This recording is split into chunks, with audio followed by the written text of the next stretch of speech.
ఓం శ్రీ గురుభ్యో నమః. సచ్చిదానందరూపాయ విశ్వోత్పత్యాదిహేతవే తాపత్రయ వినాశాయ శ్రీకృష్ణాయ వయం నమః. హరి ఓం. ఆత్మస్వరూపులందరికీ నా నమస్కారములు. మనము మొన్నటి క్లాస్లో రుద్రగీత చదువుకుంటున్నాము. సో ఈ రుద్రగీత సాక్షాత్ పరమశివుడు ప్రచేతాస్కి దర్శనమిచ్చి వాళ్ళకి నేర్పించారన్నమాట, ఎలాగా భగవంతుడికి ప్రార్థన చెయ్యాలి అనేసి. ఇప్పుడు ఇది చాలా ఇంపార్టెంట్. మనము భగవంతుడికి ప్రార్థన చేసి దానిలో మనము భగవంతుణ్ణి మన హృదయ స్థానంలో నింపుకోవాలా, ఎప్పుడూ నిలుపుకోవాలా. లేకపోతే ఆఖరి కాలంలో చాలా కష్టమవుతుంది. సో ఇప్పుడు కపిల భగవానుడు జ్ఞాపకం ఉన్నది కదా, మనం కపిల భగవానుడు దేవహూతి మనం చదువుకున్నాము. సో అందులో కపిల భగవానుడు దేవహూతి అడిగింది ఆయన్ని, స్వామి నాకు ఆత్మ సాక్షాత్కారం కలగాల, నేను ఏం చేయాలా, నాకు ఉపాయం చెప్పండి అనేసి.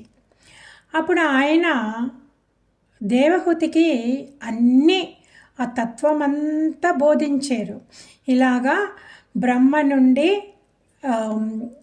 నిర్గుణ బ్రహ్మన్ నుండి సగుణ బ్రహ్మను ఎలాగొచ్చారో, ఈ ప్రపంచమంతా ఎలా సృష్టి జరిగింది అని, పంచమహాభూతాలు, ఆ పంచమహాభూతాలు పంచీకరణం జరగడము, జీవులు, రకరకాల జీవులు ఎలాగ సృష్టి అయినాయి, ఆ జీవయాత్ర ఏమిటి, ఆ జీవులు తర్వాత అంతిమ కాలంలో ఎలాగ ఉంటుంది, ఎక్కడికి వెళతారు, ఇవన్నీ చెప్పారన్నమాట. సో మొత్తం చెప్పాక దేవహూతి అన్నది, స్వామి ఇవన్నీ చాలా బాగున్నాయి వినడానికి, కానీ నేను ఆడదాన్ని, నా మైండ్ చాలా సింపుల్, నాకు ఏదన్నా సింపుల్గా ఉండి సులువుగా ఉండే ఉపాయం నాకు చెప్పండి అన్నారు ఆవిడ. అప్పుడు కపిల భగవానుడు దేవహూతికి మనసులో భగవంతుణ్ణి ఎలాగ చూడాలా, ఎలాగ ఆయన అంగాలు ప్రతి అంగము ఎలాగా అతన్ని ప్రార్థించాలా, చూడాలా, వర్ణన చెయ్యాలా అని నేర్పించారు. పాదాల నుంచి శిరస్సు వరకు, శిరస్సు నుంచి పాదం వరకు, మళ్ళా పాదం నుంచి శిరస్సు వరకు, మళ్ళా శిరస్సు నుంచి పాదం వరకు ఎలాగా ఆ సగుణ బ్రహ్మ ఉపాసన చెయ్యాలా అని ఆయన నేర్పించారు అన్నమాట. సో అది ఈజియెస్ట్. మనకంతా కూడా మనమందరూ సంసారులము, మన లాస్ట్ మినిట్ వరకు మనం ఇక్కడే ఉంటాము. అందువల్ల మనకి సగుణ ఉపాసన చేస్తూ భగవంతుణ్ణి మన హృదయంలో ప్రతిష్ఠించుకున్నామంటే కొంతకాలం అయ్యాక ఈ రుద్రగీతని విని విని విని మన మనస్సులో ఎలాంటి మార్పు వస్తుందంటే, మన శరీరంలో ప్రతి అణువు ఆయన్ని దర్శించుకుంటాము. ఎలాగ దర్శించుకుంటామో ఆకారంలో దర్శించము, ఆయన్ని అనుభవిస్తాము. భగవంతుణ్ణి మనం చూడము. భగవంతుడు అవుట్ సైడ్, మనం భగవంతుని చూడాలి అంటే హీఈస్ అవుట్ సైడ్. కానీ బట్ భగవంతుడు ఎక్కడున్నాడు? మనలో ఉన్నాడు. ఆ మనలో మనం భగవంతుని అనుభవించడానికి కూడా మనం మొదట్లో మనము రూపాన్ని చూడాల, మన మనసులో మన మనోనేత్రంలో రూపాన్ని చూడాల. రూపాన్ని చూసి ఆ రూప వర్ణనతో మనం ప్రార్థన చేసి మెల్లగా మెల్లగా మెల్లమెల్లగా మనల్ని ఆ తత్వం లెవెల్కి తీసుకెళ్ళిపోతారు. ఆ తత్వం లెవెల్కి తీసుకెళ్ళిపోయారంటే మనకి తెలుస్తుంది మన ప్రతి అణువు, ఈ శరీరంలో ప్రతి అణువు భగవంతుడే, ఇంకేమీ కాదు అని. వట్టి థియరీగా నేర్చుకుంటాము, ఓ భగవంతుడే నా శరీరంలో ప్రతి అణువు భగవంతుడే అని. కానీ ఆ అనుభూతి దొరకాల, మనకి ఆ అనుభూతి కలగాల అంటే మనము చాలా కాలము ఈ ప్రార్థన చేస్తూ ఉంటే, ఏ ప్రార్థన మట్టి రుద్రగీతనే కాదు, అన్నీ చాలా ఉన్నాయి. కానీ ఒక్కొక్కరికి ఒక్కొక్కటి సూట్ అవుతుంది అన్నమాట. నాకు ఈ రుద్రగీత చాలా సూట్ అయింది, అందువల్ల నాకు రుద్రగీత అంటే చాలా ఇష్టము. సో ఇలాగా మీకు మిగతా వాళ్ళకి ఏదో వేరే ఉన్నాయి, గజేంద్ర మోక్షం ఉన్నది, ధ్రువుడి ఆరాధన చేసింది ఉన్నాయి, ఇంకా ఎన్నెన్నో వస్తాయి ఇది ఈ భాగవతంలో. కానీ ఇది పట్టుకోండి, మీకు కానీ సూట్ అయిందంటే ఇది గట్టిగా పట్టుకోండి. ఇది అస్తమానం మీరు ప్రార్థించండి, అస్తమానం వినండి, మీ సొంత వాక్యాలతో రాసుకోండి.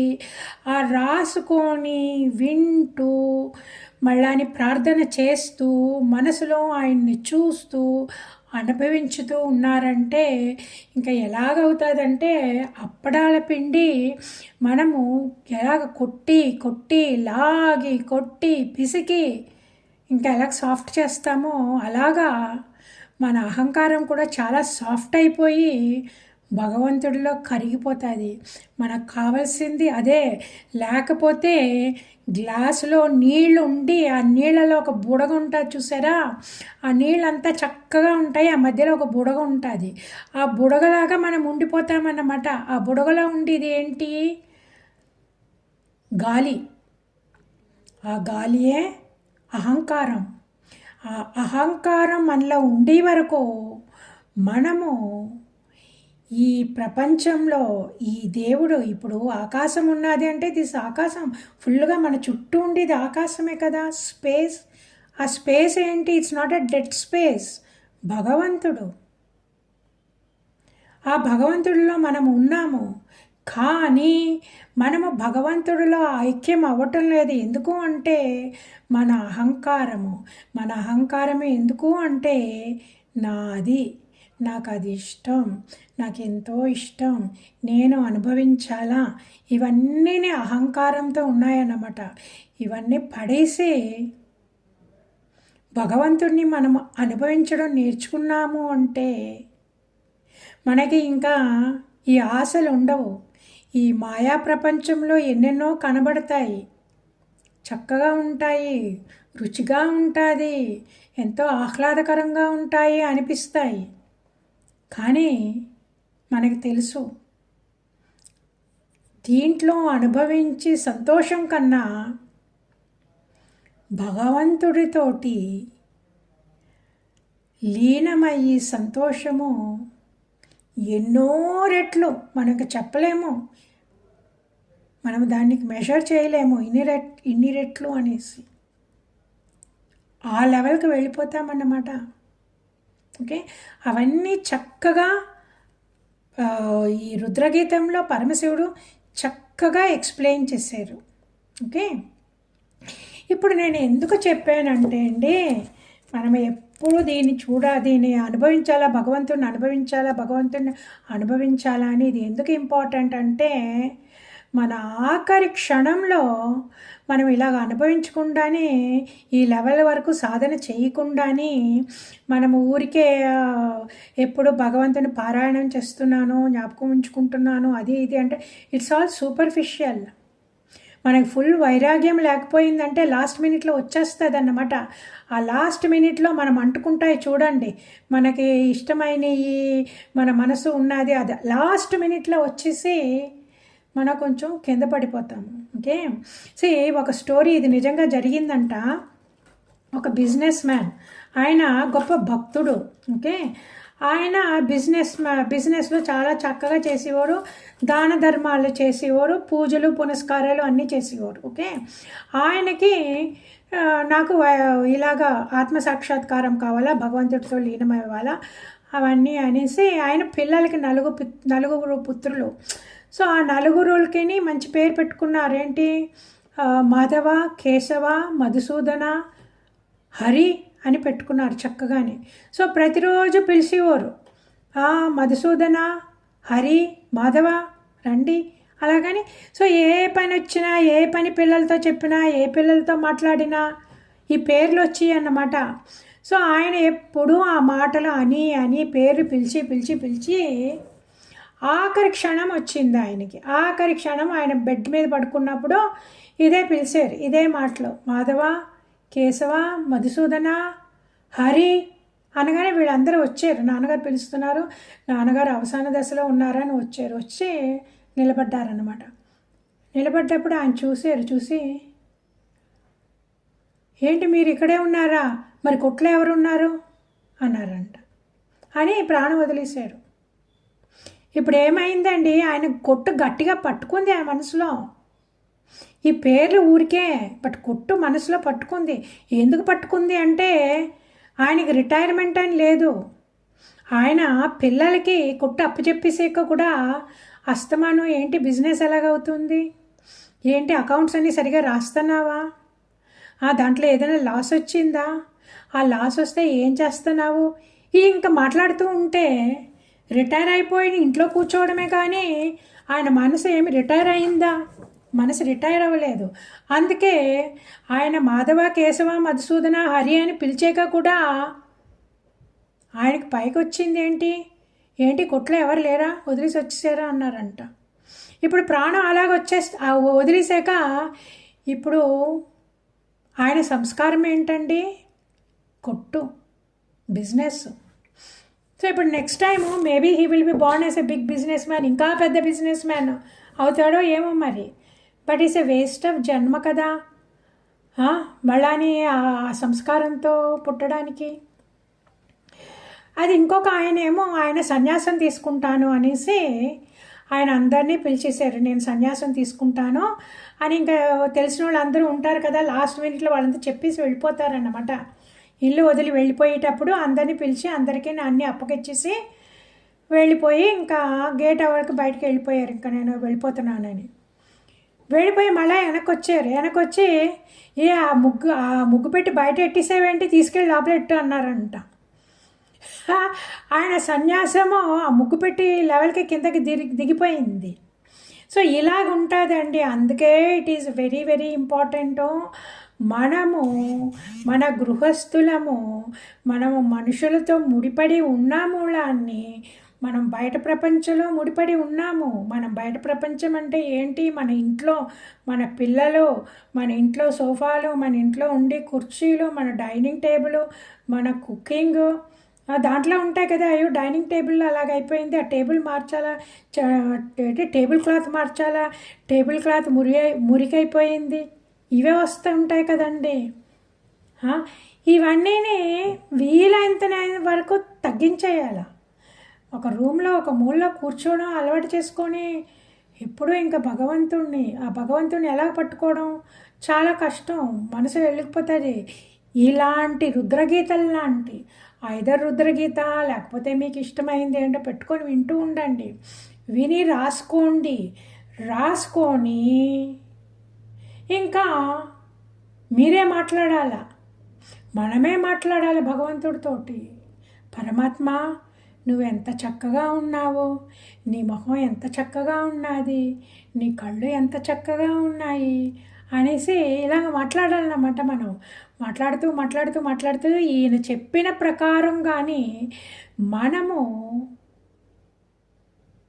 ఫాలో అయ్యామంటే అండి, ఆయన నిర్గుణ స్వరూపాన్ని, నిర్గుణ బ్రహ్మని ఆయన డిస్క్రైబ్ చేశారు.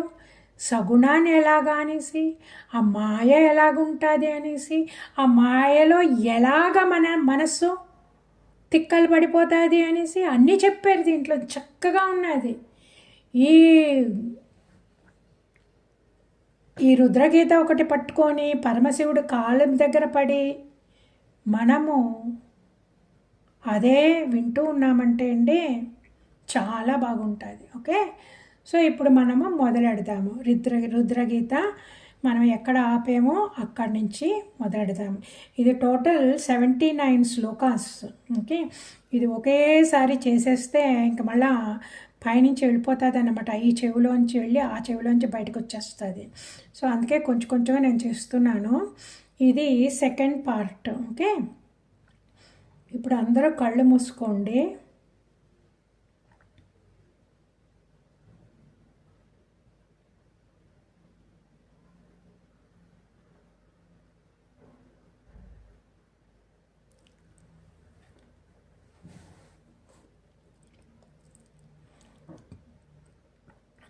మనము అందమైన అడవిలో, చాలా నిశ్శబ్దంగా ఉన్న అడవిలో ఒక అందమైన సరోవరం ముందు, ఆ సరోవరం ఫుల్గా చుట్టుకొని మంచి పళ్ళ చెట్లు, పూల చెట్లుతో నిండిన చెట్లతోటి చాలా అందంగా ఉన్నది. చల్లటి వాతావరణం, ఆ చల్లగాలిలో పువ్వుల సువాసనలో మన మనసుని చక్కగా ఎంతో రిలాక్సింగ్గా ఉన్నది. అప్పుడు మనమందరం సుఖాసనంలో కూర్చున్నాము.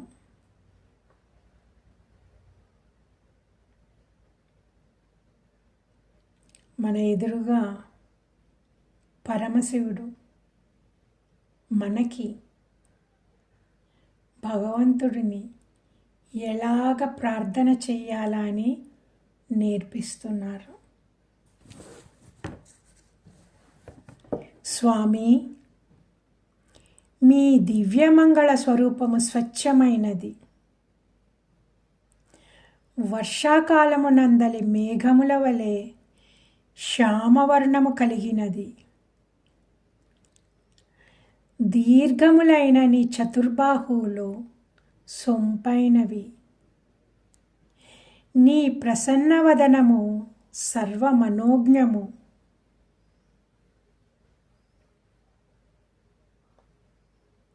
నేత్రములు కమల దళముల వలె విశాలములు.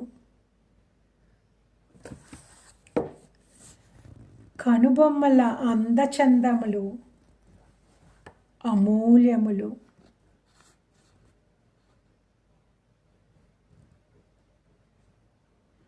నాసిక తీరైనది. పలువరసలు అద్భుతములు.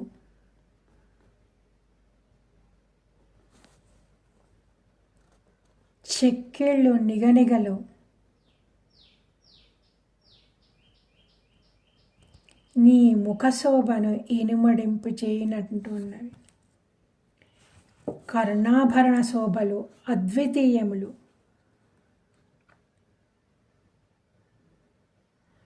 పురుషోత్తమ, నీ దరహాసములు కడగంటి చూపులు అనుగ్రహపూర్ణములు. చూడ ముచ్చట గొలుపుచుండెడి నీ పాలభాగమునందలి ముంగురులు నిరుపమానములు. అప్పుడే వికసించిన కమలమునందలి కింజాల్కములు వెన్నెలతో పోటీపడుచుండెడి. నీ పీతాంబర వైభవములు వర్ణనాతీతములు. స్వచ్ఛమైన స్ఫటికముల కాంతులను వెలార్చుండు నీ మణికుండలములు మిలమిలను ఎంత అని నేను వర్ణింపగలను.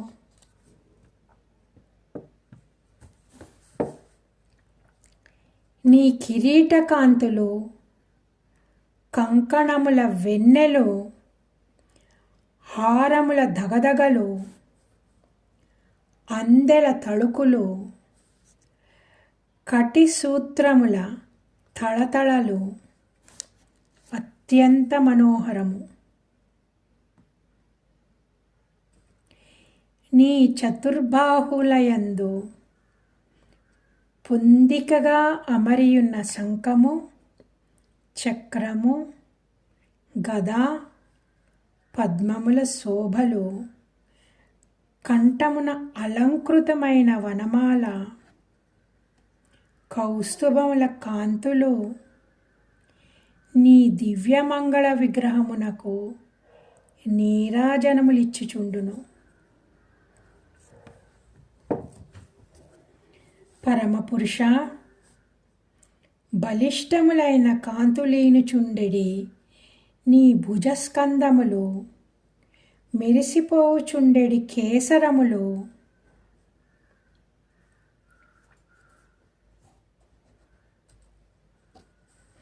మృగరాజు యొక్క శోభను మించి ఉన్నవి.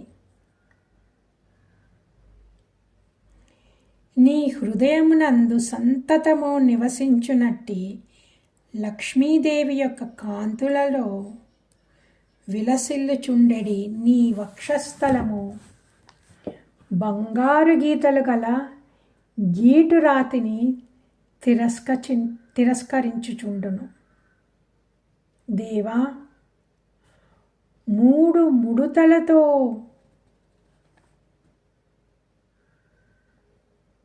తిరిగి ఉన్న నీ ఉదరము ఉచ్ఛ్వాస నిశ్వాసలతో కదలాడుచు గాలికి అటూ ఇటూ చలించుచున్న రావిరేకు వలె తిలరారుచుండును. సుడిగుండము వలె సుడులు గల్గి గంభీరముగా ఉండెడి నీ నాభి తన నుండి ఉత్పన్నమైన విశ్వమును మరలా తనలోకి చేర్చుకున్నదా అన్నట్లు ఒప్పుచుండును.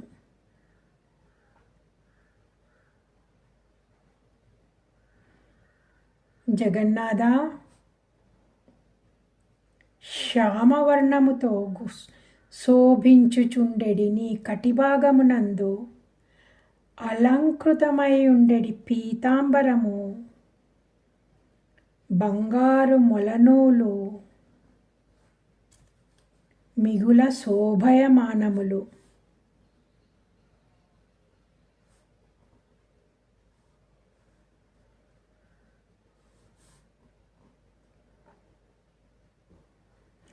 సమముగా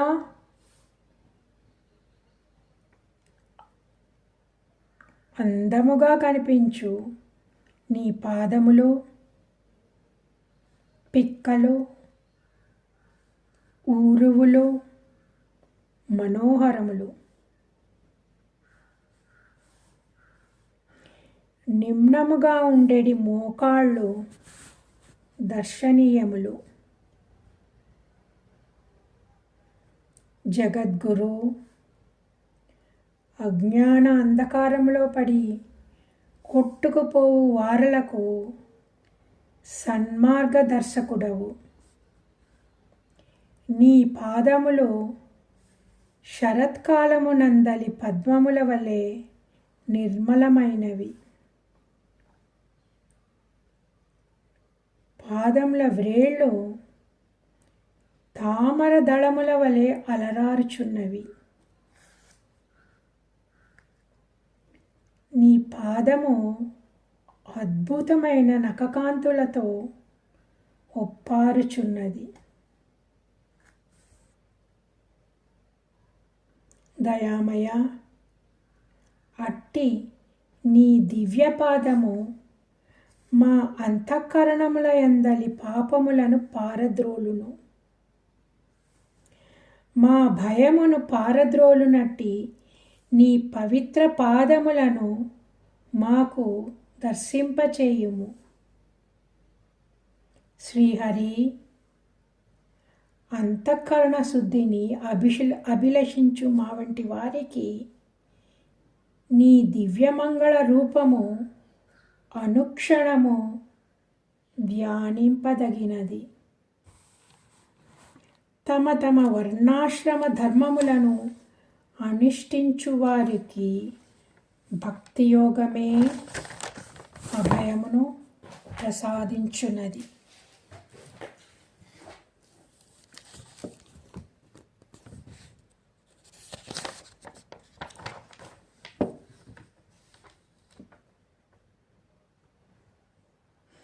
పరమపురుష,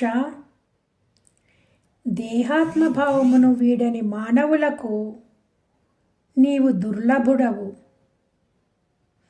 పరమభక్తులకు మాత్రమే నీవు లభ్యుడవు. అంతేకాదు, స్వర్గాధిపతి అయిన ఇంద్రుడు కూడా నీ దర్శనమునకై ఉవ్విళ్ళూరుచుండును. పరమజ్ఞానులకును నీవే శరణ్యుడవు. దేవా, సత్పురుషులకును దుర్లభమైన అనన్య భక్తి ద్వారానే భగవద్ అనుగ్రహము ప్రాప్తించును. ఇతర ఉపాయములచే నీ అనుగ్రహము దుర్లభము.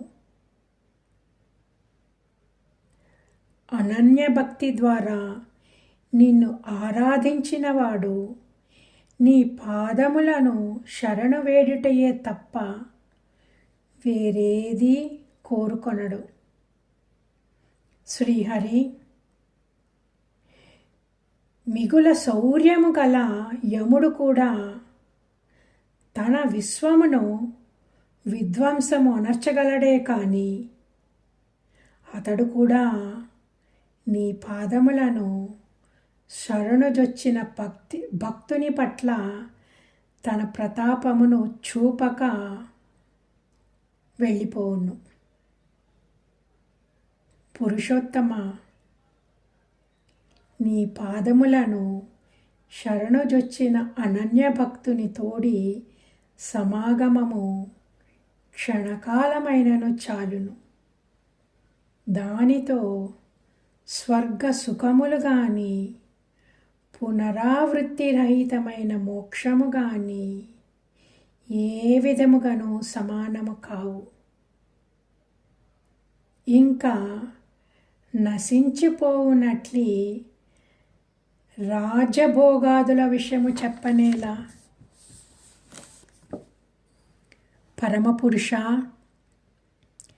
పాపహరములైన నీ పాదపద్మముల కీర్తిని పారవస్యముతో భజించుటచే లభించిన ఆత్మశుద్ధి ప్రభావమునను నీ దివ్యపాదముల నుండి ఉద్భవించిన పునీత గంగాజలములలో మునకలు వేయుట వలన ప్రాప్తించిన బాహ్యశుద్ధి మహాతత్వము చేతను భక్తజనుల సకల పాపములను ప్రక్షాళితమగును. ఫలితముగా వారిలో భూతదయ వెళ్ళి విరియును. సత్వ స్వభావములు అడ్డుకాని గుణములు నిండారును. పరమాత్మ, అట్టి మహాపురుషుడితో సాంగత్యము మాకు ప్రసాదింపుము. అదియే మా పాలిట నీ పూర్ణానుగ్రహము. శ్రీహరి, నీ అందలి పరమ భక్తియోగ ప్రభావమున అనుగ్రహీతులైన భాగవతోత్తముల చిత్తము ఎంతయునో పరిశుద్ధమగును. అట్టి చిత్తము మరలా శబ్దాది బాహ్య విషయముల చుట్టూ భ్రమింపదు. అంతేకాదు, అది అజ్ఞాన అంధకార రూప మాయయందు చిక్కుపడదు. మననశీలులైన అట్టి మహాత్ములకు నీ స్వరూపతత్వము అవలీలగా బోధపడును. సర్వేశ్వర, నీ పరబ్రహ్మతత్వము ఈ జగత్తుగా కనబడుచున్నది. ఆ తత్వమే ఈ జగత్తునందు అంతటను భాసించుచున్నది. అది ఆకాశము వలె సర్వవ్యాప్తమైనది. పరమ ప్రకాశమయ పరబ్రహ్మతత్వము నీవే. పరమాత్మ, నీ మాయ బహురూపాత్మకమైనది. ఈ మాయ ద్వారానే నీవు ఈ విశ్వమును సృజించుచున్నావు, పాలించుచున్నావు, మరల దానిని లయమునర్చుచున్నావు. కానీ ఆ మాయా ప్రభావము నీపై ఎంత మాత్రమూ ఉండవు.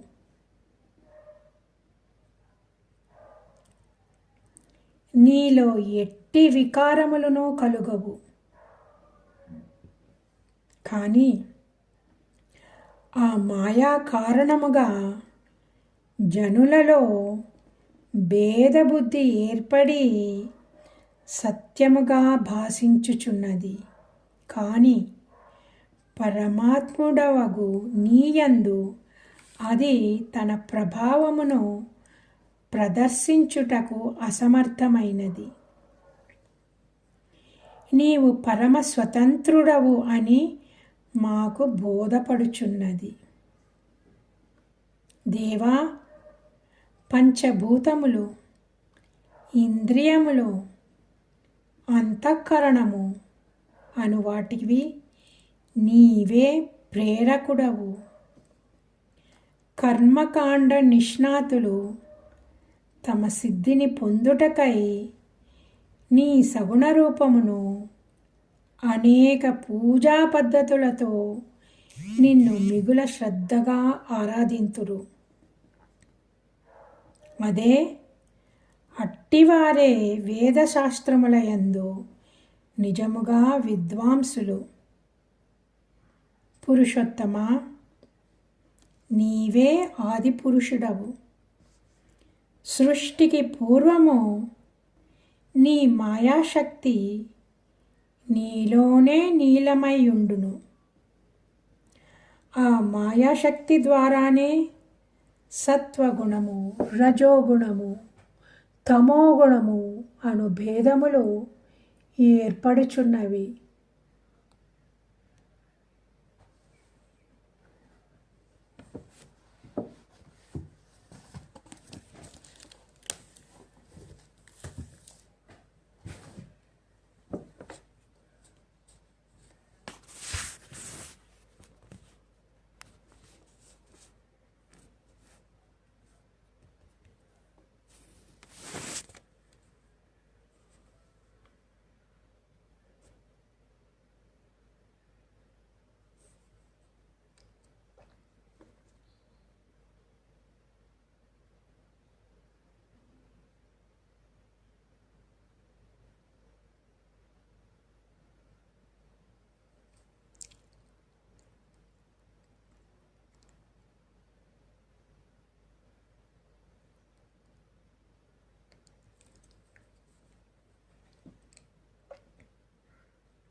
రైట్.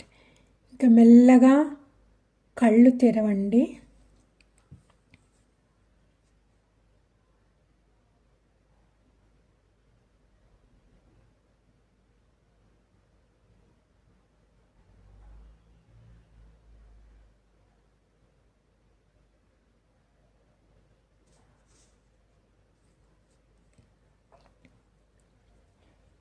ఇంకా ఒక 19 శ్లోకాలు ఉన్నాయి.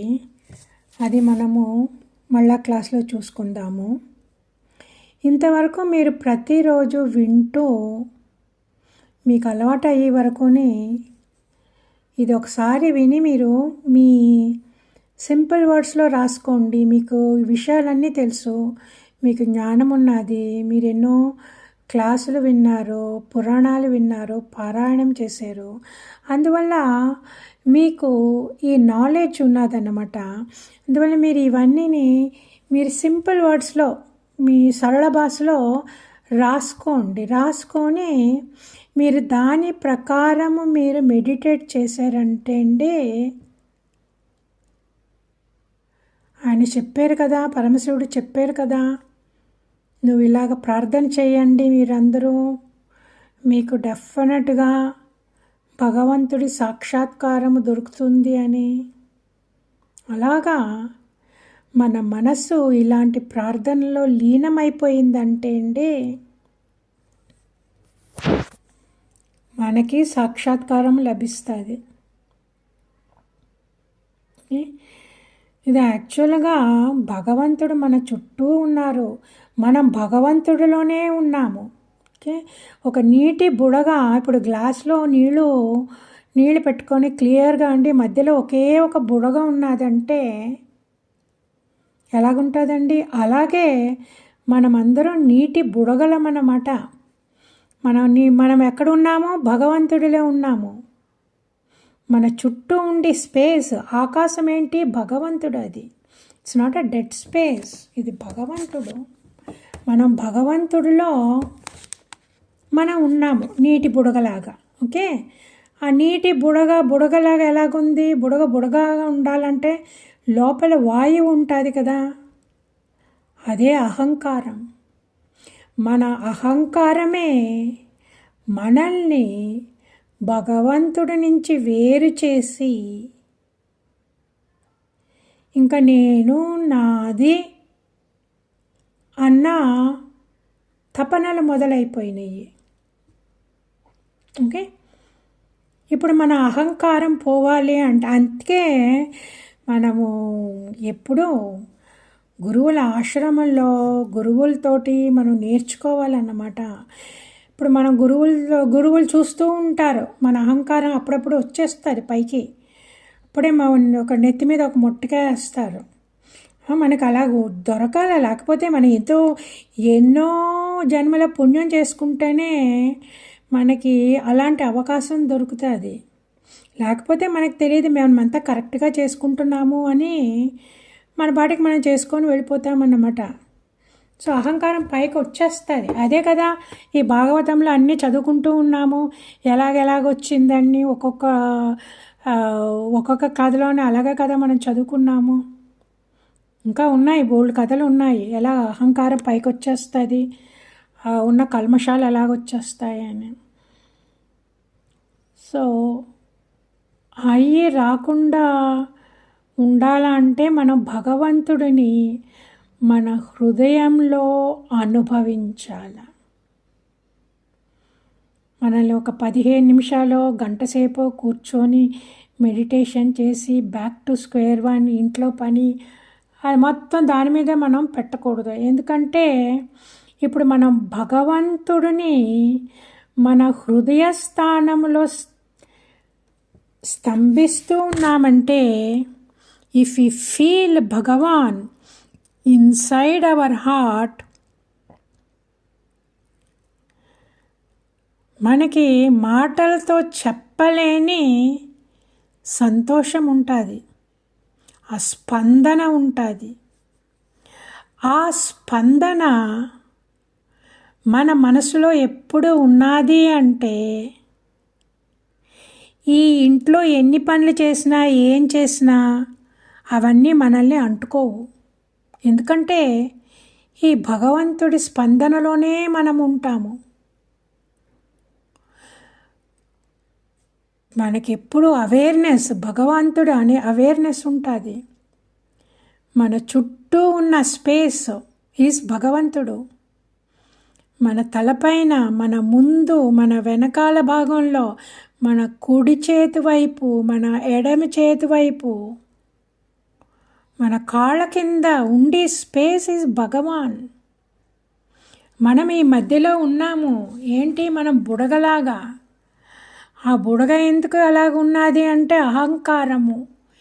ఈ ఆకారము, ఈ ఆకారాన్ని గట్టిగా పట్టుకున్నాము. దేహాత్మ బుద్ధి, ఈ దేహము నేను, ఈ దేహమే ఆత్మ అని ఈ దేహంలో ఉండి మలినాల్ని మన మనసు మీద అంటించుకొని మనము కష్టపడుతున్నాము. ఇంకా ఈ లోకంలోనే ఉండిపోతాము. అందుకే అది వదిలేసి మనం భగవంతుడి మీద వైపు తిరగాల అంటే ఇలాంటి ప్రార్థనలు చేస్తూ కూర్చొని భగవంతుడు చెప్పినట్లు మనం ఫాలో చేసామంటే కొంతకాలానికి మన శరీరంలో ఉండి ప్రతి అణువులోని మనము భగవంతుడిని స్పృశించగలము, అనుభవించగలము. ఎప్పుడూ మనసు భగవంతుడి మీదే ఉంటుంది. ఎందుకంటే భగవంతుడు నాలో ఉన్నాడు, నేను భగవంతుడిలో ఉన్నాను అని ఆ ఫీలింగ్. అప్పుడు మనం ఏ పని చేసినా సరే, మనం వంట వండేము అంటే అది నైవేద్యం. ఆ నైవేద్యం మనం ఎవరికి పెడుతున్నాము? మన ఇంట్లో వాళ్ళకి, బయట ఉన్న ఎవరన్నా సర్వెంటో ఎవరన్నా పేదవాళ్ళు వస్తే మనం పెడుతున్నాం కదా. ఆ పెట్టేది ఏంటి? అహం వైశ్వానరో భూత్వా ప్రాణినాం దేహమాశ్రిత అన్నారా? వైశ్వానర అగ్నిలాగా ఉన్నారు భగవంతుడు ఈ దేహాల్లో. మనము కాకులకి కొంచెం అన్నం పెట్టేయమంటే, కుక్కలకి కొంచెం అన్నం పెట్టేయమంటే, పక్షులకి కొంచెం గింజలు వేసేయమంటే, ఆ దేహంలో ఉన్న పరమాత్మ, ఆ వైశ్వానర అగ్ని రూపంలో ఉన్న పరమాత్మ, ఆ పరమాత్మకి మనం నైవేద్యం పెట్టేము. మనం మెడిటేషన్ చేసేటప్పుడు ఇలా కూర్చొని మనకి మన చుట్టూ ఉండి ఆకాశం, మన చుట్టూ ఉండి స్పేస్, మన స్పేసు మెల్లమెల్లగా మనము ఎక్స్టెండ్ చేసుకోవాలి. ఎలాగా? ఫస్ట్ మనం శిరస్సు నుంచి పాదం వరకు మనకి అవేర్నెస్ ఉన్నది. ఓకే, మనకి తెలుసు మన తల అక్కడ ఉన్నది, మన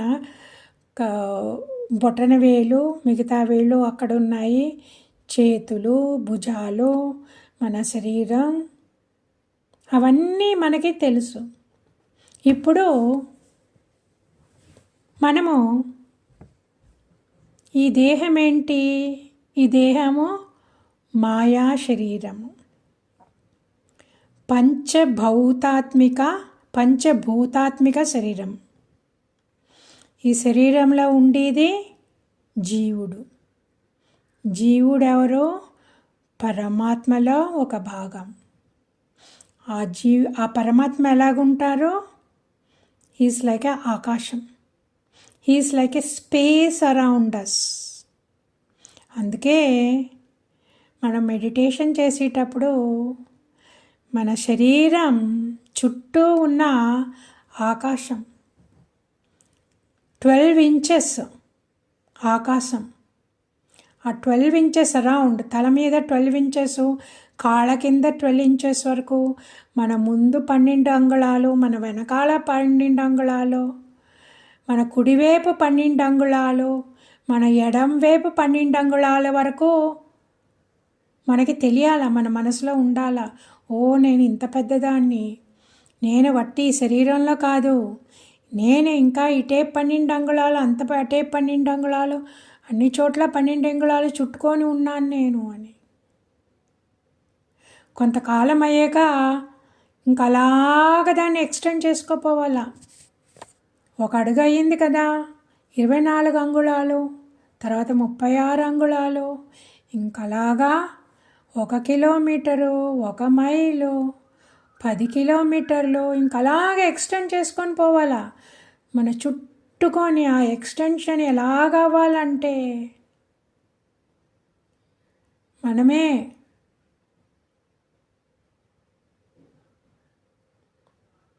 అన్ని చోట్ల ఉండేది.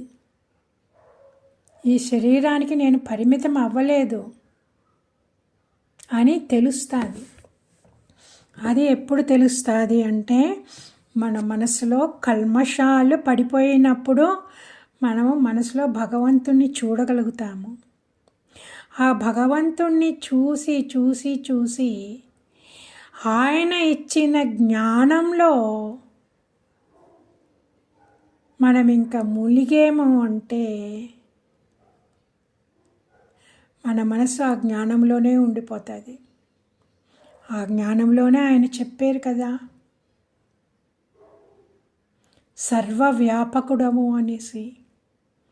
మన అహంకారం ఎప్పుడు కింద పడిపోతుందో అప్పుడు మనము ఆ బుడగ, ఆ నీటి బుడగ ఎప్పుడు పగిలిపోతుందో ఉండేది ఒక్కటే నీళ్ళు. అలాగే మనం అహంకారము ఎప్పుడు పోతుందో, ఎప్పుడు భగవంతుడిలో లీనమైపోతుందో ఉండేది ఒక్కటే ఆత్మ, పరమాత్మ, సైలెన్స్, బ్లిస్, జాయ్. ఆ ఆనందం మాటలతో వర్ణించలేనిది. సో దీని మీద మీరు వింటూ రాసుకుంటూ మెడిటేట్ చేయండి. సోమవారం ఇంకా లాస్ట్ 20 శ్లోకాస్ చదువుకుందాము. చాలా బాగుంటుంది అది. ఇది ఒక్కటి చాలండి. మనం పరమశివుడు కాళ్ళు పట్టుకుని మనం నేర్చుకుంటున్నాము. ఇంకా ఆయన భగవంతుల్లో మనల్ని లీనం చేసేస్తారు. ఓకే. ఓం సర్వే భవంతు సుఖినః, సర్వే సంతు నిరామయా, సర్వే భద్రాణి పశ్యంతు, మా కశ్చిత్ దుఃఖభాగ్ భవేత్. ఓం శాంతి శాంతి శాంతి. హరి ఓం. శ్రీ గురుభ్యో నమః. హరి ఓం. So thank you very much. మళ్ళా సోమవారం 3 గంటలకి కలుద్దాం. హరి ఓం.